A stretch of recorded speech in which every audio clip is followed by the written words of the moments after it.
Hi, I'm Gary Davis. Meet Randy Stratman from Zahner. We came in last night from Kansas City and enjoyed being in your lovely town.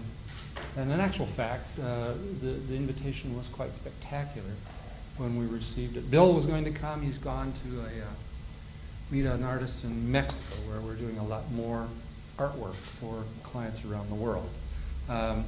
Zahner, as Adam mentioned, Zahner's been in business for 115 years. Bill and Robert are the fourth generation brothers who are the CEO and the senior vice president. And in '92, Bill made a commitment to the architectural industry because we wanted to go digital. And the first project that we did was done for HOK's conch shell for the Church of Latter-day Saints in Independence, Missouri, which is a helix spiral out of angel hair stainless steel. So in '92 we started, and we've never looked back. Now Randy is our director of engineering and controls a staff of 30. Some of it's collaborative and some of it's more overseeing as well. Our engineering department has a number of different modeling systems because we try to speak with so many different architects at the same time. So we currently use Rhinoceros, Revit, ProEngineer, CATIA, and Digital Project. And I think I'll cover them, I'm not sure. But we try to have at least one seat of each one of those on board. We primarily work in Digital Project now, so a lot of what we do is done in 3 dimensions. And kind of like others have said, a lot of our development has come out of the demand from an architect. Like we will get a new project and that's when the R&D starts on that project. We've also done some R&D outside projects, and we have I'd say a couple items that we're just kind of waiting for someone to ask for it. But we try to get ahead of the game a little bit, but also a lot of our development comes, like everyone was saying, through a project actually. So all of our work is custom. We don't do much of anything that's not got a customized basis, be it a custom finish to the copper or the stainless or the months or aluminum, what have you. So, and we use the data that Randy's groups generate to help increase the efficiency in the plant. We're a union organization, so our labor costs are substantially higher than elsewhere in the world. We have 2 plants, one in Dallas, one in the headquarters plant in Kansas City. And just recently we've evolved to establishing a joint venture in Europe with Cable Metall or KME in Osnabrück, Germany, because we found that Herzog, we did the Dion Museum or Bond Street, but when it came to the European projects, we were just too far away.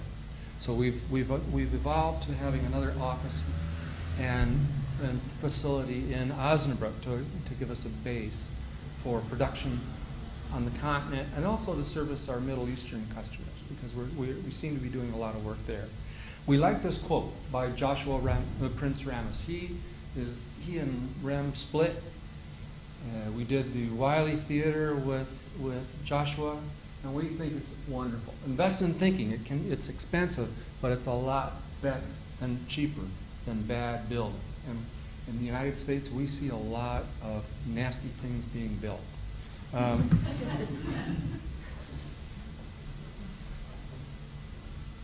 sure it's the red one? Oh, that's the red one. Oh, okay. What we're going to show you is a couple of our patented processes that everything in Zahner's world starts with a Z. Yeah. Because the Zira takes a pattern. It maps a pattern. This one, this is the Fairmont Pacific Hotel in Vancouver, British Columbia. It's on the ocean. It's in a seismically active, nasty zone 5. And what the architect did was take a picture of an old growth cedar forest and we wanted it mapped across the building, because originally they had printed glass. And That's a dime a dozen or whatever, or half a pound. As you walk around it, it's 316L stainless steel because, again, the Pacific Ocean is about 100 yards away.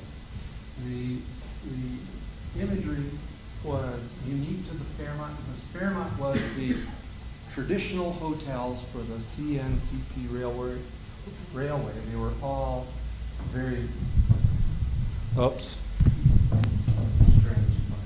Straying too far, stuck to walk.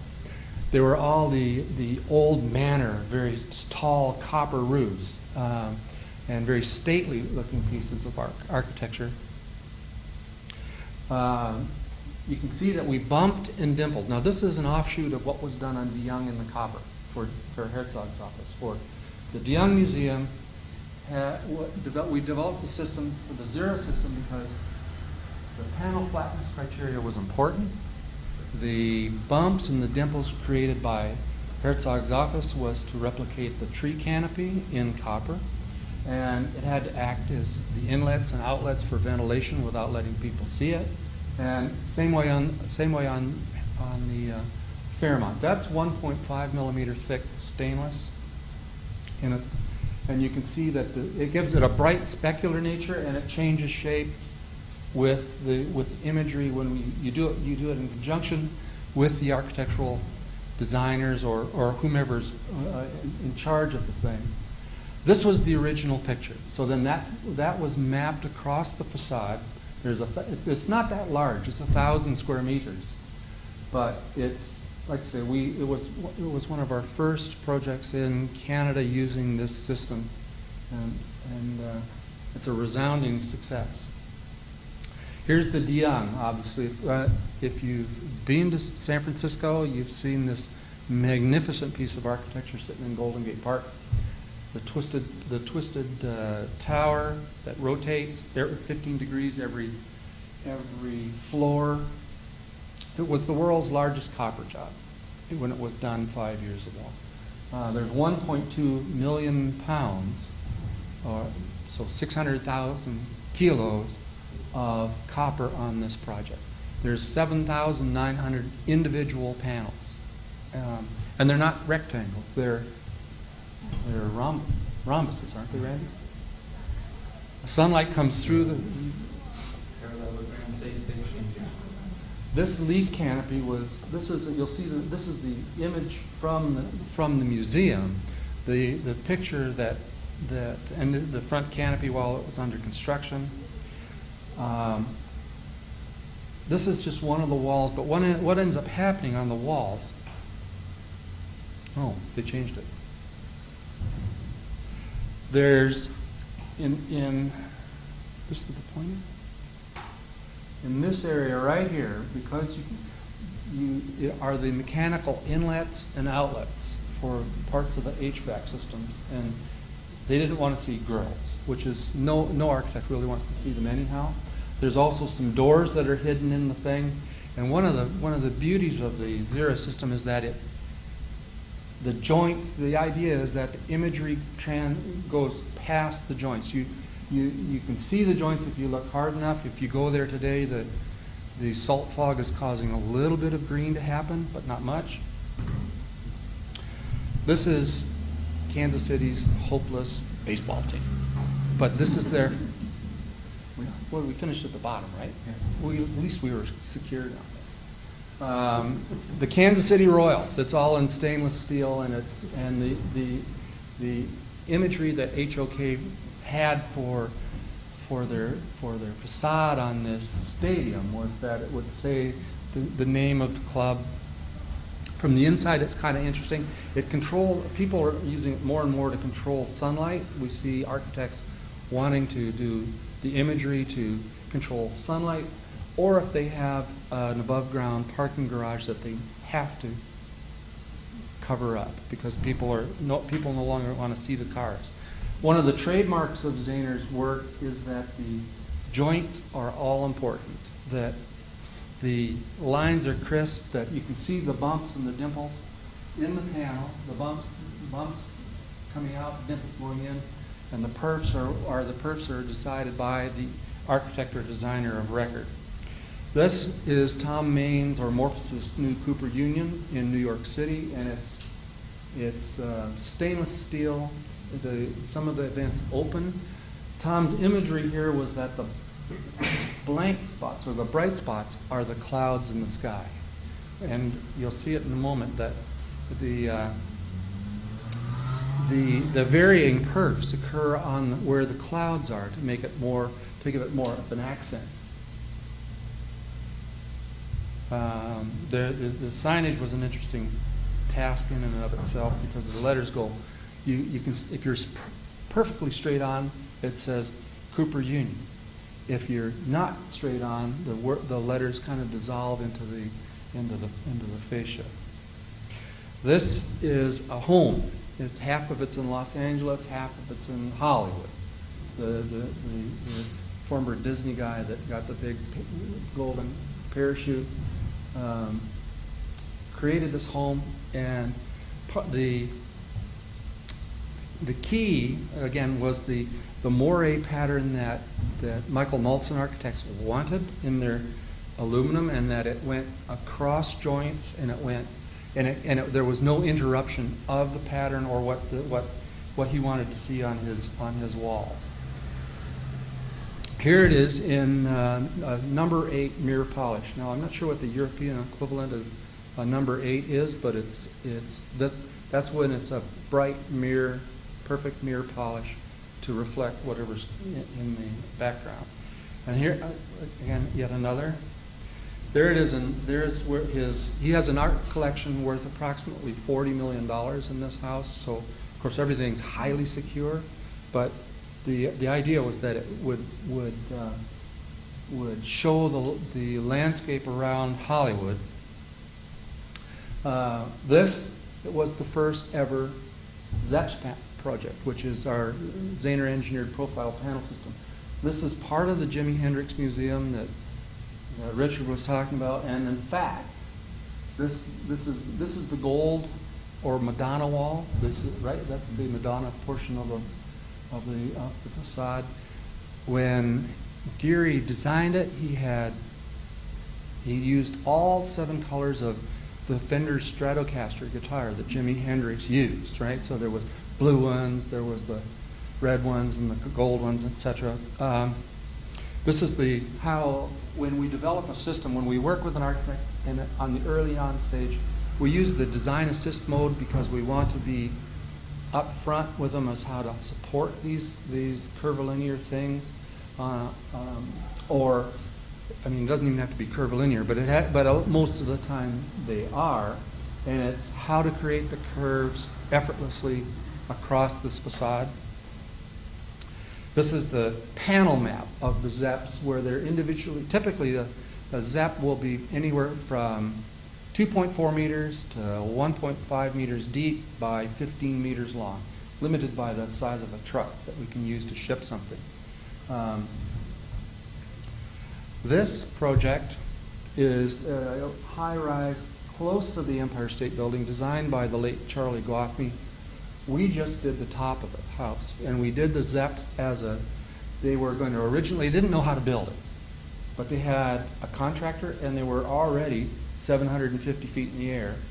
And we came along and we designed a ZEPs panel like Hamza, where the corners were L corners, and then the rest of the panel was a flat panel. And it was erected or fully clad in Kansas City and shipped to New York and lifted by crane. So one day there was no penthouse. The next 2 weeks later, the thing was done. We made a full-scale mock-up in Kansas City and had everybody come down, from the lighting designers to the client to the contractor to the architect, so that they could play with the lights to get them right, because again, it's next to the Empire State Building. You can't have it go wrong in that location. So what we did for Charlie was to bump the surface, because he wanted a different specular nature for the front face of the panel, as you can see on this left-hand side. And then the light it would appear that we changed the reflectivity of the stainless on the bottom side so it would reflect the light differently than it would on the face, which then led people to think that there were lights every horizontal row, but there isn't.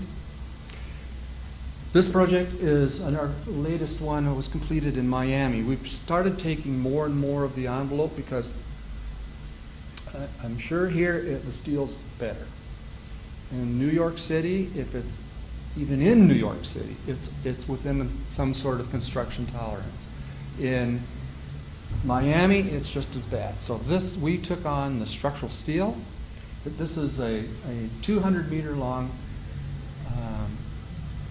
train center at the new Miami Intermodal Center at Miami International Airport. Perez and Perez designed it. They did not finish the drawings. They just specified it as a Zahner system because they made it difficult for another competitor to come in and change it because they knew that we knew how to do it. But what Perez did was they took a long hot dog and they squashed this one flat on this side. They pinched the other one vertically, then they tilted it, then they rotated it. So these panels were shipped from Kansas City. There's a corner of one of them.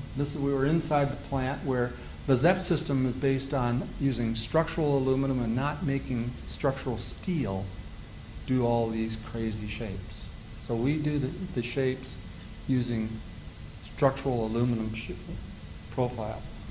The cornerstone of which is this DT shape on the top. And if you've seen now there's one of the ZEPS panels, and we structurally glazed, of course, the ZEPS panel before it left. Of course, it had to meet Miami-Dade County hurricane tests, and as with all the engineers in this room will appreciate that our engineer designed it. Good. The city of Miami, their engineer designed it and added his factor of safety. Then the airport's engineer designed it and he added his factor of safety. And I think we blew the test chamber apart 3 times because they couldn't get the wind speeds high enough up to make the wind load that we've subjected these panels to. But we did structurally glaze them in the plant, and it left, and then they were hoisted, and there we are. There I am sitting on the thing. Here it is on site where the ZEPs were staggered, so they had varying weight. The inside was fully finished when it left. Then it was clad with an angel hair stainless steel on the outside once all the panels were in position. But you can see how it twists and tilts. This is a little bit more of it, a rendering of what the intermodal center is going to look like when it's done. This one is the new Alberta Art Gallery in Edmonton, Alberta. It's Edmonton, the next stop beyond Edmonton is the North Pole. So it's cold. And we have zinc on the box, so we have angel hair stainless on the Aurora Borealis. You'll see it in another photo. We do these shapes, but there was, of course, a big thermal bridge to be considered. Because, again, it can be minus 40 in the winter, and it stays there for like months. So it's not like it gets warm the next day.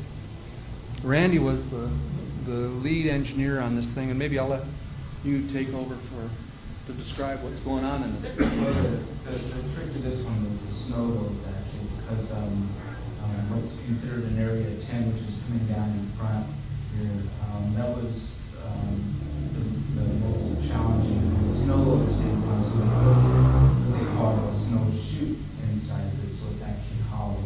And then do a determinant that it was still risky, so now there's electrical glycol tubes in there to melt the snow. That was one of the bigger challenges was in this area, the snow loads on all of these shelves. But in the end, the rhythm is actually goes in and out of the building, and it truly is one continuous flow, one continuous strip that dives in and out. Even though it's constructed differently, that's how the final appearance is. It's one continuous strip. Yeah. Randall was a protege of Frank, and you can obviously see some of it. The ZEPs were all modeled from information, a digital survey received from the contractor in Alberta, fabricated in Kansas City, and then shipped for erection in Edmonton by a local installer. And then you can see on the right side where they're getting a handle on the curves for inserting the ZEP pins. Here's the inside face looking down while it's under construction. You can see that typically if we can have steel curved or bent frames every 13 to 15 meters, we're good. We like it. Then we can deal with the curvature that's going on inside the building. What they did, again, the Aurora Borealis comes inside the building and is clad in aluminum. There's the picture. We bought this picture, but they photoshopped off all the street lights, but that works for us too. But and then the whale's tail. You can see the whale's tail just in the back. See it rising in the back? It's like a great big diving whale. And again, we did custom zinc, but Randall brought us in as part of the design assist early on because he thought, if there's anybody that can do it, it's Zahner. But we're a U.S. company, and you can't work in Canada. You can send 2 people to work for a little while, but they're observers. They can't really do work. This thing is the NASCAR Hall of Fame in Charlotte, North Carolina, and it's a Paycob Freed project. Angel hair stainless. Those boxes now contain light troughs where the NASCAR car races, the cars chase each other around the track, so the lights are going around this Mobius strip that does a beautiful job of twisting. Were you on this one? The NASCAR panels, again, they were all erected in the plant in Kansas City. How big were those though? 8 foot wide by 40 foot tall, 35, 40, depending on where you are on the building. Yeah, okay. Basically, we construct as large as we can ship. I mean, a lot of times the shipping trailer is our constraint, which is a lot of times it's just 8 foot wide one direction. You can go up to 45 feet long. Here's the panels going up. You can start to see that on the right-hand side, there's a precast concrete wall. 160 feet. 50 meters later, there's the next bearing point. So we had a free-spanning tube, dual curved free-spanning tube, 1 meter in diameter, that would span the 50-meter gap. Here's the panels starting to go on. The blue strippable hasn't been taken off of them yet. The project's nearing completion. There it is, done. And that gives you an idea of how the Mobius strip moves. And the reason people want us to do this is that they want things not to be segmented or silicone together. Bill's tenet about anything that controls water is you fold it or you deal with the water first, and you never depend on silicone to be your primary seal or a piece of rubber. You can see in this model, I guess that's your model, right? So that yellow thing is this meter pipe, and the ZEPs rotated around this meter pipe that was, again, dual curved. This is Frank's Park in the Millennium Park in Chicago, Illinois. Again, angel hair stainless. We erected the walls. The grillage where the speakers hang, we did not do. But we did the Pritzker Pavilion. It's probably the most difficult job because that's been done according to Tony Birchler, our Vice President of Engineering, but that was such complex geometry.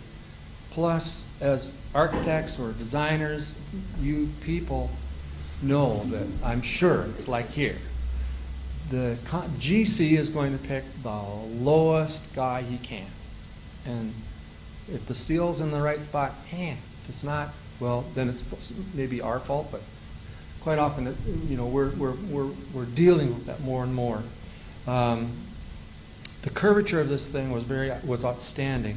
Here's our guys putting on the zaps, and again, we didn't do the structural frame, but it shows the reason why you want to share your models. Because we share our models with whomever, the structural steel guys, the foundation people, the glass and glaziers. One of the big issues we have is getting a model from an architect, because they don't want to give it because they're worried about getting sued. Because if we use it, and we really want to see it for scope, but we build a model directly underneath it. Randy will have one of his people build a model underneath it, so we don't have to depend. If an architect's model, all the lines don't meet, big deal. For us, the machines, if the lines don't meet, big deal. The machines don't cut it. But on this one, we surveyed where the anchor, you can see the survey points. The reason why, and these compass anchors allowed the panels to rotate as they needed to on a fairly out-of-whack structural steel frame. Here's our panel. And of course, just like here, I'm sure if the steel's in the wrong spot, you get to, the steel guy gets to grind it off and then repaint where he just burned through the galvanizing. So just look at where he repainted. Every last one of the darn things. Because you can see it, gray, gray, gray, gray, and it attaches out to those outriggers come out for us to attach onto. Again, there's more of it going up in Chicago, and there's a performance and a nice night shot.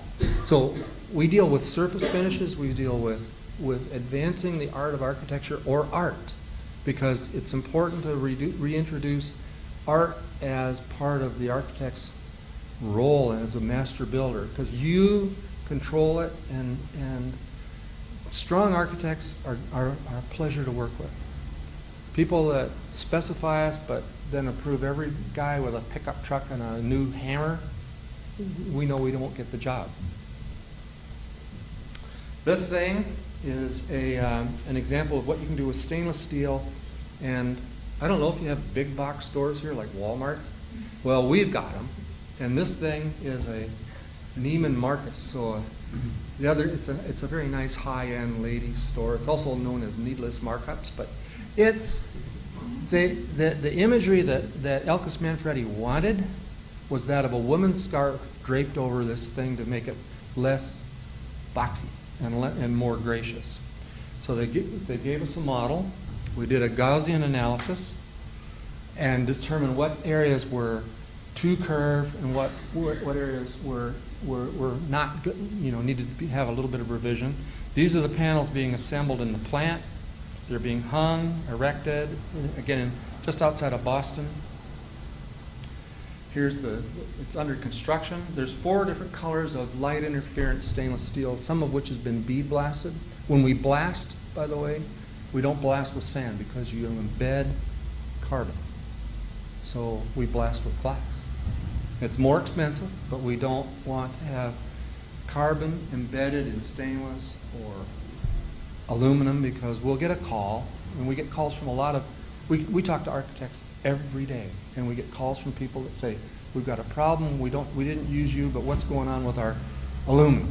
And we say, well, you know what? You didn't hold spec.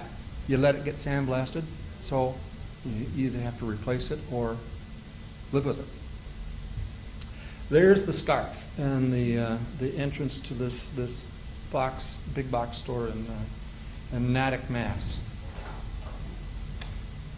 Fisher Center at Bard College, another Frank project where the edge was this was done in stainless steel, and because of the curvature, he wanted to see the underside of the structure.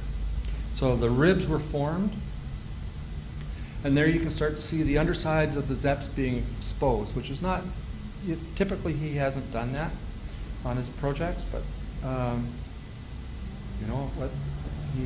he wanted it designed that way. It's nice and rhythmic, and we enjoy working with him. He's a very demanding person. as is his firm, and we've just finished weaving. And you could probably see it on YouTube. We finished weaving stainless steel and Kevlar for a mock-up for the new Eisenhower Memorial on the main mall. And this weaving is going to be 540 feet long, 180 meters long, and 20 meters tall, and all out of woven stainless steel and Kevlar. Kevlar because he wants the black. Wasn't Kevlar because we wanted some bulletproof thing. It was Kevlar because it's a black and white gray scale that Frank's has chosen to use for this tapestry. This is a project in Qatar where we do a lot of curved work, and they're doing a lot of curved work, but we don't install in areas like that, so we ship the Zeps knocked down and we send them like an IKEA block. You put part A to part B and bolt them together, and you end up with a very large curvilinear building. This thing is the new Emerson College in LA by Tom Main. Randy, you're doing these inside walls, right? It's not a project yet, we're still close on this. But yeah, this is a unique case on the subject in which the architect is actually nesting our sheets for the project for us. When they are producing, like designing their parts, they're designing those parts within a 4x8 sheet of material, and that's how they're laying them out. So when they unfold them, when we form them back up, we won't have to nest our parts actually. They're kind of doing some of our work for us, and they're helping take out basically any scrap out of the process because they use like every inch of the sheet, and that will form the parts on the two walls on it without them running.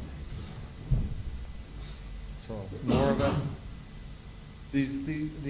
The scrim wall, did that get taken out? Okay. Those are the parts that we nested. Ah. This is our plant in Kansas City. That's called various people call it various things. It's called the Cloud Wall, or it's called Paseo Beach, because Paseo is the street that it faces. It's a structural aluminum glazed portion of the plant where what goes on the outside is supposed to replicate the kind of work that we do on the inside and for other clients. But some of the imagery is that you'll see it written about where it's the shape of sand in a receding tide because it leaves these nice ripples. So we took these pictures. Here it is in reality where the Zep spins are all, again, structural aluminum. They're 600 millimeters apart. The longest one is 13 meters tall. And there it is from the front of the intersection of the road. And that's it. So thank you.